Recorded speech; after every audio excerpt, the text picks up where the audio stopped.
ஒவ்வொரு வாழ்க்கையிலும் சத்தம் அரங்கி உள்ளிருந்து ஒரு மெல்லிய கூட கேட்கும் தருணம் வரும்.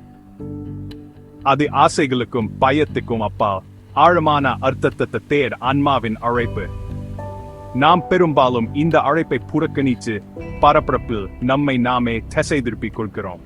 ஆனா அது விடாப்பிடியா இருக்கும், குறிப்பாக தனிமையிலும் அல்லது நெருக்கடியிலும். இதுவே அர்ஜுனன் சந்தித்த அதே உள்போர்மனை. அவன் சந்தேகத்தாம் முடங்கி வழிகாட்டுதல தேடினான். பயணம் பதில்களுடன் தொடங்குவதில்லை, நேர்மையான கேள்விகளுடனும் ஞானத்தை தேடும் பணிவுடனும் தொடங்குகிறது.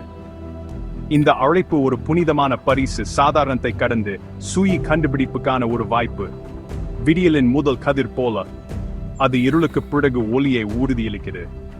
அதுக்கு பதிலளிப்பது நாம் எடுக்கும் மிக முக்கியமான முடிவு, உண்மை மற்றும் நம் உண்மையான சுயத்தை நோக்கி நடப்பது. ஆன்மாவின் அழைப்பு இடைவிடாதது, நாம் கேட்கும் வரை எதிரொலிக்கும். நீங்க பதிலளிப்பீங்களா?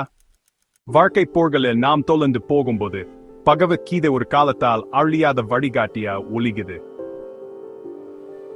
இது வெறும் பண்டைய நூல் அல்ல, இது செயல், பக்தி மற்றும் அறிவுக்கான ஒரு உயிருள்ள வரைபடம். கீதை நாம் இருக்கும் இடத்திலேயே நம்மை சந்திக்கிறது, உலகத்தா சிக்கிக்கொள்ளாமலும் முழுமையாக வாழ கற்றுக் கொடுக்குது. இது வேலையை வழிபாட்டாகவும் சவால்களை வளர்ச்சியாகவும் மாற்றுகிறது. கிருஷ்ணர் அர்ஜுனனுக்கு வழிகாட்டியது போல கீதை நம் சொந்த தேரின் கட்டுப்பாட்டை இருக்க உதவுது. நாம் விளைவுகளை கட்டுப்படுத்த முடியாமல் இருக்கலாம், ஆனா நேர்மையுடனும் நோக்கத்துடனும் செயல்பட முடியும். அதன் ஞானம் நாம் உடல் அல்ல, நித்திய ஆன்மா என்பதை வெளிப்படுத்துகிறது. இந்த உணர்தல் நம் சுமைகளை நீக்கி நம்மை ஒரு பரந்த மற்றும் மாறாத ஒன்றுடன் இணைக்குது. கீதை நம் வாழ்க்கையின் நாடகத்துக்கான நமது ஸ்கிரிப்ட். கருணையுடனும் ஞானத்துடனும் செயல்பாடு நமக்கு வழிகாட்டுகிறது.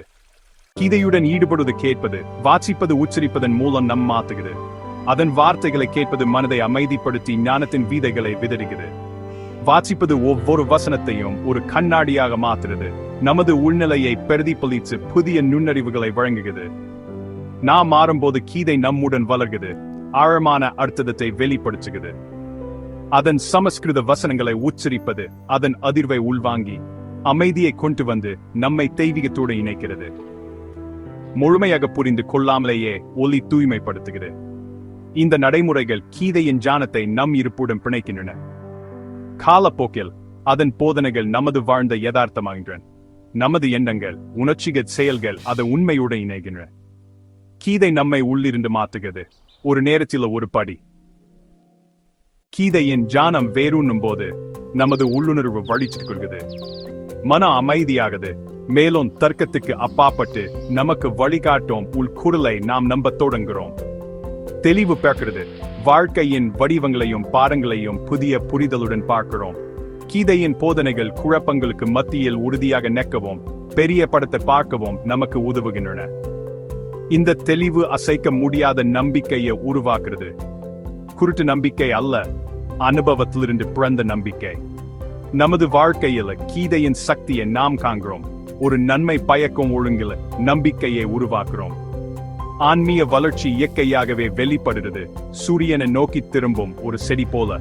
கீதையை வாழ்வதன் மூலம் நாம் நமது ஆன்மாவை வளர்த்து இந்த அகங்காரத்தை ஆன்மாவின் கிசிசிப்பிலிருந்து வேறுபடுத்துகிறோம். உண்மையான நோக்கம் மாற்றம், ஞானம் மற்றும் வலிமையின் ஒரு பாத்திரமா மாறுவது.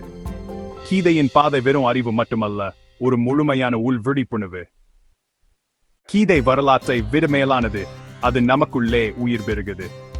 அதன் வார்த்தைகள் தெய்வீகத்தின் விதைகள், நேர்மையான பயிற்சியால் வளர்க்கப்படும் போது வளரும்.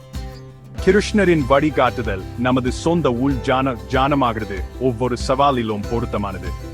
சுயநலமற்ற செயல், பக்தி மற்றும் அறிவு நமது இயற்கையான வாழ்க்கை முறையானது. நாம் பற்றி இல்லாமல் செயல்படுகிறோம், ஆழமாக நேசிக்கிறோம், மேலும் நமது உண்மையான இயல்பில் ஓய்வெடுக்கிறோம். உண்மையான போர்க்களம் உள்ளே உள்ளது நமது சொந்த மனமும் உணர்ச்சிகளும். கீதையின் ஞானம் ஒவ்வொரு மோதல் மற்றும் தூக்கத்தின் வழியாகவும் நமக்கு வழிகாட்டுகிறது. கீதையுடன் ஈடுபடுவது தெய்வீகத்தை உள்ளே எழுப்ப அழைப்பதாகும். நமது வாழ்க்கை அதன் உண்மைக்கு ஒரு வாழும் சான்றாகிறது, மற்றவர்களுக்கு ஒரு கலங்கரை விளக்கமாகிறது. கீதையின் பண்டைய வார்த்தைகள் நமக்குள்ளே அமைதி மற்றும் மாற்றத்துக்கான சக்தியா மீண்டும் பெக்கின்றன. கீதையின் ஒளியில் வாழ்வது எல்லையற்ற முழுமையின் ஒரு பகுதியாக நமது உண்மையான அடையாளத்தை வெளிப்படுத்துகிறது.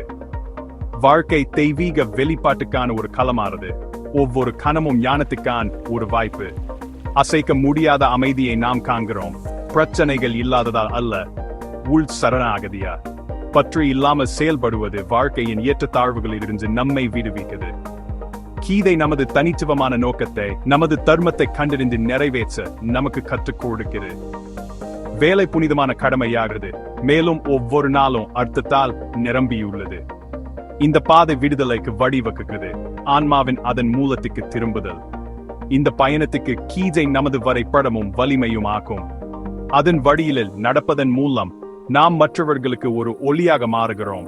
உலகத்துடன் அமைதி மற்றும் நோக்கத்தை பகிர்ந்து கொள்கிறோம்.